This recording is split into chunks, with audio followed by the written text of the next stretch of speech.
We're going to talk about the drain line that comes from the dishwasher to the garbage disposal. How water runs back in to the dishwasher. Hi, I'm Jim the Grumpy Plumber. Now, if you look at this house, it doesn't have an air gap to it. There's no air gap. Air gaps a lot of times will stop that problem, but then again they plug up and there's always water on the countertop and stuff. Where this way here is kind of a foolproof way as far as I'm concerned.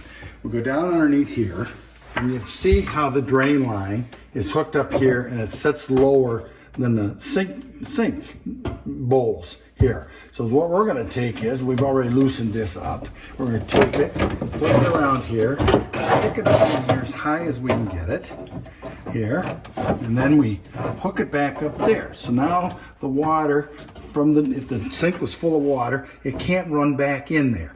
And then we just tighten this back up again. It makes a very simple deal on it. Which the screw is really fighting me, but we'll get it.